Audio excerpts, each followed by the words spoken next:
How has this affected you guys today? Oh my God, it just took a toll on him, especially to see, you know, his mobile home tore up, and he worked at the Chevrolet place, and he struggles to pay his house payment. It's a tomorrow.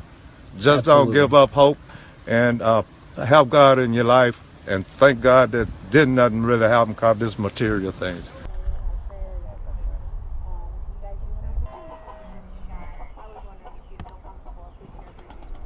Might as well. I done did it. See you another time. Everybody.